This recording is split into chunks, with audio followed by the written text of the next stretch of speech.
ಸ್ನೇಹಿತರೆ ನಮಸ್ಕಾರ. ಶೃಂಗೇರಿ ವಿಧಾನಸಭಾ ಕ್ಷೇತ್ರ ಇವತ್ತು ಇಡೀ ದೇಶದ ಗಮನವನ್ನು ಸೆಳೀತಿರುವಂಥ ವಿಧಾನಸಭಾ ಕ್ಷೇತ್ರ.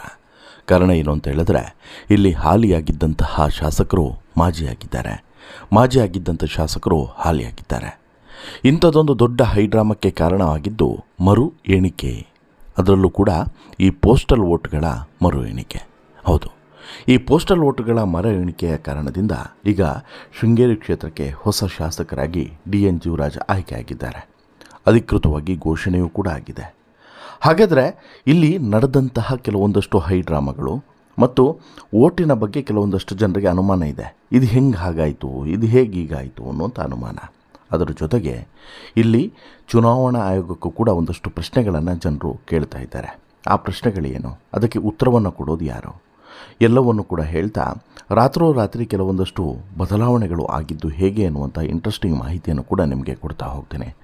ಅದಕ್ಕಿಂತ ಮುಂಚೆ ನೀವಿನ್ನೂ ಕೂಡ ನಮ್ಮ ಚಾನಲನ್ನು ಸಬ್ಸ್ಕ್ರೈಬ್ ಮಾಡಿಲ್ಲ ಅಂದರೆ ದಯವಿಟ್ಟು ಕೂಡಲೇ ಸಬ್ಸ್ಕ್ರೈಬ್ ಮಾಡಿ ಸ್ನೇಹಿತರೆ. ಶೃಂಗೇರಿ ವಿಧಾನಸಭಾ ಕ್ಷೇತ್ರ ಶಾರದಾಂಬೆಯ ಮಡಿಲಿನಲ್ಲಿರುವಂತಹ ಒಂದು ಹಚ್ಚ ಹಸಿರಿನ ವಿಧಾನಸಭಾ ಕ್ಷೇತ್ರ.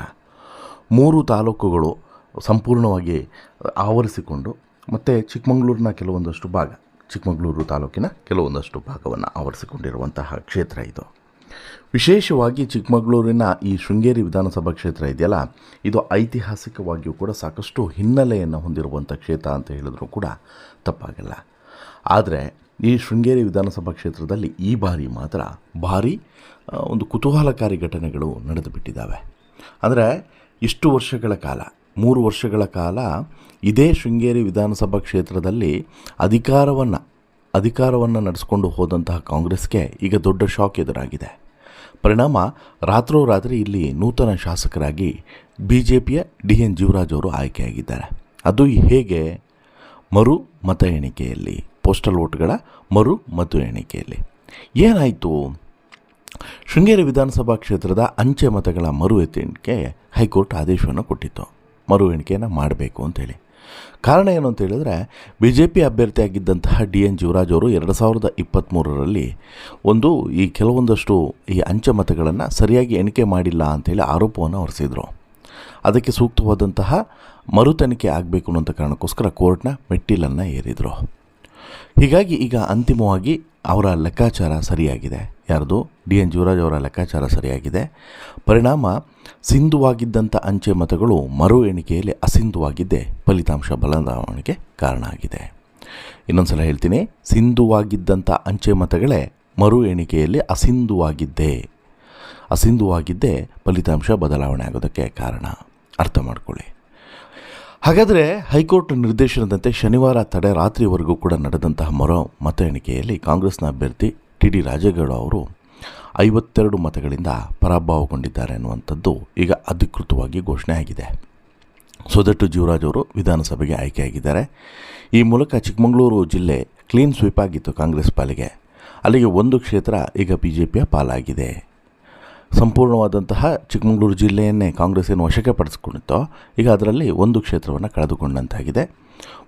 ಕಾಂಗ್ರೆಸ್ಗೆ ಇದು ಮುಖಭಂಗನೂ ಕೂಡ ಹೌದು. ಮತ್ತೊಂದು ಕಡೆ ಕಾಂಗ್ರೆಸ್ ಇಲ್ಲಿ ಕೆಲವೊಂದಷ್ಟು ಎಡವಟ್ಟುಗಳನ್ನು ಮಾಡ್ತಾ ಅನ್ನುವಂಥ ಪ್ರಶ್ನೆಯೂ ಕೂಡ ಇದ್ದಿದೆ. ಹಾಗೆಯೇ BJPಯವರು ಮಾಡಿದಂತಹ ಗಿಮಿಕ್ನ ಬಗ್ಗೆ ಆರೋಪಗಳು ಕೂಡ ಕೇಳಿ ಬರ್ತಿದ್ದಾವೆ. ಅದರಲ್ಲಿ ಪ್ರಮುಖವಾದಂಥ ಆರೋಪ ಈ ಟ್ಯಾಂಪರಿಂಗ್ ಆಗಿದೆ ಅನ್ನುವಂಥ ಆರೋಪ.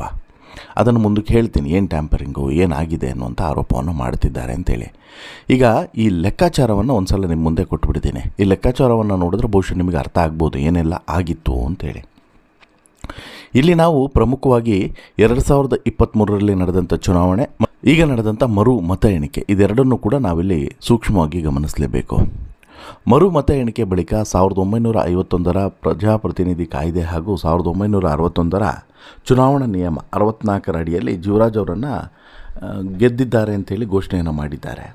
ಹೈಕೋರ್ಟ್ ಆದೇಶದ ಮೇರೆಗೆ ಶನಿವಾರ ಬೆಳಗ್ಗೆಯಿಂದ ಭಾನುವಾರ ಬೆಳಗಿನ ಜಾವದವರೆಗೂ ಕೂಡ ಮರು ಮತ ಎಣಿಕೆ ಆಯಿತು. ಈ ಹಿಂದೆ 2023ರ ಚುನಾವಣೆಯಲ್ಲಿ ಗೆಲುವು ಸಾಧಿಸಿದ್ದು TD ರಾಜೇಗೌಡ ಅವರಿಗೆ. ಆದರೆ ಅವತ್ತು ಗೆದ್ದಂತಹ TD ರಾಜೇಗೌಡ ಅವರು ಇವತ್ತು ಹಿನ್ನಡೆಯನ್ನು ಅನುಭವಿಸಿ ಅಂಚೆ ಮತಗಳ ಮರು ಎಣಿಕೆಯಿಂದ ಸೋತಿದ್ದಾರೆ ಅನ್ನೋದನ್ನು ನಾವಿಲ್ಲಿ ಗಮನಿಸಬೇಕು. ಇಂಟ್ರೆಸ್ಟಿಂಗ್ ಮತ್ತು ಅಚ್ಚರಿಯ ಸಂಗತಿ ಏನು ಅಂತ ಹೇಳಿದರೆ, ಕಳೆದ ವಿಧಾನಸಭೆ ಚುನಾವಣೆಯಲ್ಲಿ ಮತ ಎಣಿಕೆಯ ವೇಳೆ ಸಿಂಧುವಾಗಿದ್ದಂಥ ಅಂಚೆ ಮತಗಳು ಮರು ಮತ ಎಣಿಕೆಯಲ್ಲಿ ಅಸಿಂಧುವಾಗಿದೆ ಅಂತದ್ದು. ಅಂದರೆ ಒಂದು ಲೆಕ್ಕಾಚಾರವನ್ನು ನೋಡೋಣ ಬನ್ನಿ. 2023 ಚುನಾವಣೆಯಲ್ಲಿ ಕಾಂಗ್ರೆಸ್ನ ಟಿ ರಾಜೇಗೌಡ ಅವರು 201 ಮತಗಳಿಂದ ಜಯಿಸಿದರು. 1882 ಅಂಚೆ ಮತಗಳು ಅಲ್ಲಿ ಅವತ್ತಿಗೆ ಬಿದ್ದಿದ್ದಂತಹ ಮತಗಳು. 1822 ಅಂಚೆ ಮತಗಳು ಅವತ್ತು ಇಲ್ಲಿ ಬಿದ್ದಂತಹ ಮತಗಳು. ಓವರಾಲ್ ಆಗಿ ನಾನು ಹೇಳ್ತಾ ಇರೋದು ಟಿ ಡಿ ಆರ್ಗೆ, ಜೀವರಾಜ್ಗೆ, ಇನ್ನುಳಿದವ್ರಿಗೆ ಎಲ್ರಿಗೂ ಕೂಡ ಸೇರಿಸ್ಕೊಂಡು ಒಟ್ಟು ಬಿದ್ದಿದ್ದು 1822 ಅಂಚೆ ಮತಗಳು. ಇದರಲ್ಲಿ 279 ಮತಗಳು ತಿರಸ್ಕೃತಗೊಂಡಿದ್ವು. ಇಷ್ಟು 279 ತಿರಸ್ಕೃತಗೊಂಡಂಥ ಮತಗಳು. ಇದರ ವಿರುದ್ಧನೇ BJPಯ ಪರಾಜಿತ ಅಭ್ಯರ್ಥಿ DN ಜೀವರಾಜು ಹೈಕೋರ್ಟ್ ಮೊರೆಗೆ ಹೋಗ್ತಾರೆ. ಇದನ್ನು ಪುರಸ್ಕರಿಸಿದಂತಹ ಕೋರ್ಟು ಅಂಚೆ ಮತಗಳನ್ನು ಮರು ಎಣಿಕೆ ಮಾಡಿ ಫಲಿತಾಂಶವನ್ನು ಘೋಷಣೆ ಮಾಡಿ ಅಂತೇಳಿ ಆದೇಶವನ್ನು ಇಡುತ್ತೆ. ಮತ ಎಣಿಕೆ ಕುರಿತು ಮಾಹಿತಿ ನೀಡಿದಂಥ ಚುನಾವಣಾ ಅಧಿಕಾರಿ ಗೌರವ್ ಕುಮಾರ್ ಶೆಟ್ಟಿ ಮೊನ್ನೆ ರಾತ್ರಿ, ಯಾವತ್ತಿದು ಶನಿವಾರ ರಾತ್ರಿ ಮಾಹಿತಿ ಕೊಟ್ಟಂಥವರು 2023 ಮತ ಎಣಿಕೆ ವೇಳೆ ಚಲಾವಣೆ ಆಗಿದ್ದಂಥ 1822 ಅಂಚೆ ಮತಗಳ ಪೈಕಿ BJP ಅಭ್ಯರ್ಥಿ ಜೀವರಾಜ್ ಅವರಿಗೆ 692 ಮತಗಳು. ಎಷ್ಟು? ಜೀವರಾಜ್ ಅವರಿಗೆ 692 ಮತಗಳು. ಕಾಂಗ್ರೆಸ್ನ ಟಿ ರಾಜೇಗೌಡ ಅವರಿಗೆ 569 ಮತಗಳು ಲಭಿಸಿದ್ದಾವೆ ಎನ್ನುವಂತಹ ಒಂದು ಘೋಷಣೆಯನ್ನು ಮಾಡ್ತಾರೆ. ಶನಿವಾರ ನಡೆದಂತಹ ಪರಿಶೀಲನೆ ಮತ್ತು ಮರು ಎಣಿಕೆಯ ಬಳಿಕ ಜೀವರಾಜ್ ಅವರ ಮತಗಳು 690 ಆಗಿದ್ದರೆ ರಾಜೇಗೌಡ ಅವರ ಮತಗಳು 314ಕ್ಕೆ ಇಳಿದಿವೆ ಎನ್ನುವಂಥ ಘೋಷಣೆಯನ್ನು ಮಾಡ್ತಾರೆ.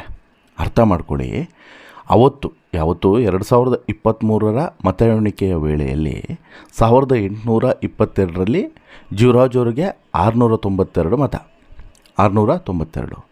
ಇನ್ನುಳಿದಿದ್ದು 569 ಮತಗಳು ರಾಜೇಗೌಡರಿಗೆ ಬಿದ್ದಿದ್ದಾವೆ. ಇನ್ನು ಒಂದು ಪಂದು ಹಾಗೆ ಅದು ಇದು ಅಂತ ಹೇಳ್ಬಿಟ್ಟು ಉಳಿದವ್ರಿಗೆ ಬಿದ್ದರೆ ಟೋಟಲ್ಲು 279 ಮತಗಳು ಅವತ್ತು ರಿಜೆಕ್ಟ್ ಆಗಿದ್ವು.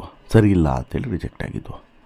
ಇದಾದ ಬಳಿಕ ಈಗ ಮತ್ತೆ ಮರು ಎಣಿಕೆ ಆಯ್ತಲ್ಲ, ಆ ಸಂದರ್ಭದಲ್ಲಿ ನೋಡಿ ಎಂಥ ವ್ಯತ್ಯಾಸ ಅಂಥೇಳಿ. ಜೀವರಾಜ್ ಅವರಿಗೆ 690 ಮತಗಳು, 690 ಮತಗಳು ಅಂದರೆ 2 ಮತ ಕಡಿಮೆ ಆಗ್ತದೆ. ಬಟ್ ಅನ್ಫಾರ್ಚುನೇಟ್ಲಿ ರಾಜೇಗೌಡರವರ ಮತಗಳು 569 ಏನಿತ್ತು ನೋಡಿ, ಅದು 314ಕ್ಕೆ ಬರ್ತದೆ. ಎಷ್ಟು? 314. ಸೊ ದಟ್ಟು 255 ಮತಗಳು ಕಡಿಮೆ ಆಗ್ತವೆ. 255 ಮತಗಳು ಕಡಿಮೆ ಆಗ್ತವೆ ಅಂದರೆ ಸಡನ್ನಾಗಿ 255 ಮತಗಳು ಕಡಿಮೆ ಆಯಿತು ಅಂತ ಹೇಳಿದ್ರೆ ಸೊಲ್ಲೇಬೇಕಲ್ವ.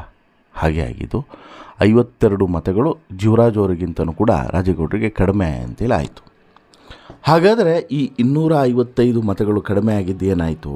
ಹೇಗೆ? ಅದು ರಿಜೆಕ್ಟ್ ಆಯಿತು ಅಂತೇಳಿ ಹೇಳ್ತಾರೆ. ವ್ಯಾಲಿಡ್ ಆಗಿದ್ದಂತಹ ಅಂದರೆ ಅವತ್ತು ವ್ಯಾಲಿಡ್ ಆಗಿದ್ದಂತಹ ಅಂಚೆ ಮತಗಳು ಈಗ ರಿಜೆಕ್ಟ್ ಆಗಿದ್ದಾವೆ ಅಂಥೇಳಿ. ಹಾಗಾದರೆ ಈಗ ಏನಿಲ್ಲ, ಸಿಂಪಲ್. ರಾಜೇಗೌಡರು ಮಾಜಿ ಆದರು, ಜೀವರಾಜು ಹಾಲಿ ಆದರು. ಹೀಗೆ ಹೇಳುವಂಥ ಪ್ರಶ್ನೆ ಈಗ ಹೈಕೋರ್ಟ್ನ ಮುಂದೆ ಇವರು ಹೋಗೇ ಹೋಗ್ತಾರೆ. ಯಾರು? ರಾಜೇಗೌಡರು ಹೋಗೇ ಹೋಗ್ತಾರೆ. ಅವರು ಕೇಳ್ತಿರುವಂಥ ಪ್ರಶ್ನೆ, ಸರಿ ಸರ್, ನೀವು ಹೇಳೋದು ನಾನು ಒಪ್ತೀನಿ, ಬಟ್ ಆದರೆ ಅವತ್ತು ಏನು ಊರ್ಜಿತ ಆಗಿದ್ದಂತಹ ಅಥವಾ ಪಾಸ್ ಆಗಿದ್ದಂತಹ 569 ಮತಗಳು ಇವತ್ತು ರಿಜೆಕ್ಟ್ ಹೇಗಾದವು ಅನ್ನುವಂಥದ್ದು. ಇದೀಗ ಸಾಮಾನ್ಯ ಜನರಿಗೂ ಕೂಡ ಇದ್ದಿರುವಂಥ ಪ್ರಶ್ನೆ. ಹಾಗಾದರೆ ಅವತ್ತು ಕಣ್ಮುಚ್ಕೊಂಡು ವ್ಯಾಲಿಡೇಟ್ ಮಾಡಿದ್ರಾ? ಇವತ್ತು ಅದನ್ನು ನೀವು ರಾಂಗ್ ಇದೆ ಅಂತೇಳಿ ಹೇಳೋದಾದರೆ ಅವತ್ತು ಕೂಡ ರಾಂಗ್ ಇದೆ ಅಂತೇಳಿ ಹೇಳಬೇಕಾಗಿತ್ತಲ್ವಾ ಅನ್ನುವಂಥದ್ದು.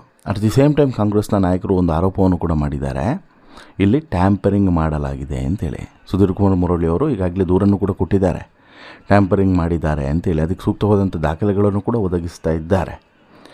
ಹಾಗಾಗಿ ಕೋರ್ಟ್ನ ಮುಂದೆ ಈ ಟ್ಯಾಂಪರಿಂಗ್ ಆರೋಪ ಬಂದಂಥ ಸಂದರ್ಭದಲ್ಲಿ ಪೊಲೀಸರು ಕೂಡ ಇದರ ಬಗ್ಗೆ ತನಿಖೆಯನ್ನು ನಡೆಸುವಂಥ ಸಂದರ್ಭದಲ್ಲಿ ಮುಂದೇನಾಗುತ್ತೆ ಅನ್ನುವಂಥದ್ದು ಭಾರಿ ಕುತೂಹಲದ ವಿಚಾರ. ಜೀವರಾಜ್ ಈಗ ಗೆದ್ದರು, ಶಾಸಕರಾದರು, ಬಹುಶಃ ಪ್ರಮಾಣ ವಚನವನ್ನು ಕೂಡ ಆದಷ್ಟು ಬೇಗ ಸ್ವೀಕರಿಸ್ಬೋದು. ಅಲ್ಲಿಗೆ ಮತ್ತೊಬ್ಬ ಶೃಂಗೇರಿಗೆ ಮತ್ತೆ ಶಾಸಕರಾಗಿ ಜೀವರಾಜ್ ಆಯ್ಕೆ ಆದರು ಅಂತಲೂ ಕೂಡ ಬರ್ಬೋದು. ಅದ್ರ ಜೊತೆಗೆ ಕೋರ್ಟ್ ಮುಂದೆ ಹೋದಂಥ ಸಂದರ್ಭದಲ್ಲಿ ಬಹುಶಃ ಈ 3 ವರ್ಷ TDR ಅವರೇನೋ ಎಲ್ಲ ಸವಲತ್ತುಗಳನ್ನು ಪಡೆದುಕೊಂಡ್ರು ನೋಡಿ, ಶಾಸಕನಾಗಿ ಸವಲತ್ತುಗಳನ್ನು ಪಡೆದುಕೊಂಡ್ರು ನೋಡಿ, ಅದನ್ನು ಜೀವರಾಜ್ ಕ್ಲೈಮ್ ಕೂಡ ಮಾಡಬಹುದು, ಅದನ್ನು ಕೊಡಬೇಕಾಗಿ ಬರ್ಬೋದು ವಾಪಸ್ಸು. ಈ ರೀತಿ ಕೂಡ ಲೀಗಲ್ ಆಸ್ಪೆಕ್ಟ್ಸ್ಗಳ ಬಗ್ಗೆ ಚರ್ಚೆಗಳು ನಡೀತಾ ಇದ್ದಾವೆ. ಅದು ಇನ್ನೊಂದು ವಿಡಿಯೋದಲ್ಲಿ ನಾನು ವಿತ್ ಲೀಗಲ್ ಪಾಯಿಂಟ್ಸೇ ಮಾತಾಡ್ತೀನಿ. ಏನೆಲ್ಲ ಆಗಬಹುದು, ಏನೆಲ್ಲ ಆಗುತ್ತೆ, ಜನಪ್ರತಿನಿಧಿಗಳ ಕಾಯ್ದೆ ಪ್ರಕಾರ ಏನೆಲ್ಲ ಚೇಂಜಸ್ಗಳು ಆಗಬಹುದು ಅನ್ನೋದನ್ನು ವಕೀಲರ ಸಮಕ್ಷಮದಲ್ಲೇ ನಿಮಗೆ ಮಾಹಿತಿಯನ್ನು ಕೊಡ್ತೀವಿ ಮುಂದಿನ ವಿಡಿಯೋಗಳಲ್ಲಿ. ಬಟ್ ಈಗ ಸದ್ಯಕ್ಕಂತೂ ಒಂದು ಗೊಂದಲ ಕ್ಲಿಯರ್ ಆಗಿದೆ, ಜೀವರಾಜು ಈ ಲೆಕ್ಕಾಚಾರದ ಪ್ರಕಾರ ಶಾಸಕರಾಗಿ ಆಯ್ಕೆ ಆಗಿದ್ದಾರೆ ಅಂಥೇಳಿ. ಈ ಕ್ಲಿಯರ್ ಅಲ್ವಾ? ಬಟ್ ಈ ಅನುಮಾನಕ್ಕೆ ಉತ್ತರ ಕೊಡೋದು ಯಾರು? ಕೋರ್ಟ್. ಈಗ ಕೋರ್ಟ್ನ ಮುಂದೆ ಹೋಗ್ತಾರೆ, ನಂತರ ಏನಾಗುತ್ತೆ ಅನ್ನೋದನ್ನು ಕಾದು ನೋಡೋಣ. ಬಟ್ ಒಂದು ಕ್ಲಿಯರ್, ಜೀವರಾಜ್ ರಾತ್ರೋರಾತ್ರಿ ಶೃಂಗೇರಿ ಕ್ಷೇತ್ರದ ಶಾಸಕರಾಗಿದ್ದಾರೆ ಅನ್ನೋದು ಸತ್ಯ. ನಿಮಗೇನು ಅನಿಸುತ್ತೆ ಸ್ನೇಹಿತರೆ, ಈ ಮರು ಮತ ಎಣಿಕೆ ಗೊಂದಲಗಳು ಮತ್ತು ಈ ಗೋಜಲುಗಳು ಜೀವರಾಜ್ ಶಾಸಕರಾಗಿ ಆಯ್ಕೆ ಆಗಿರೋದ್ರ ಬಗ್ಗೆ ನಿಮ್ಮ ಅಭಿಪ್ರಾಯ ಏನು? ನಿಮ್ಮ ಅಭಿಪ್ರಾಯವನ್ನು ಕಮೆಂಟ್ ಮಾಡಿ ತಿಳಿಸಿ. ಜೊತೆಗೆ ಈ ಸ್ಟೋರಿ ಇಷ್ಟ ಆಯಿತು ಅಂತ ಹೇಳಿದ್ರೆ ಲೈಕ್ ಮಾಡಿ, ಶೇರ್ ಮಾಡಿ, ಚಾನಲ್ಗೆ ಸಬ್ಸ್ಕ್ರೈಬ್ ಆಗೋದನ್ನು ಮರಿಬೇಡಿ. ಧನ್ಯವಾದ.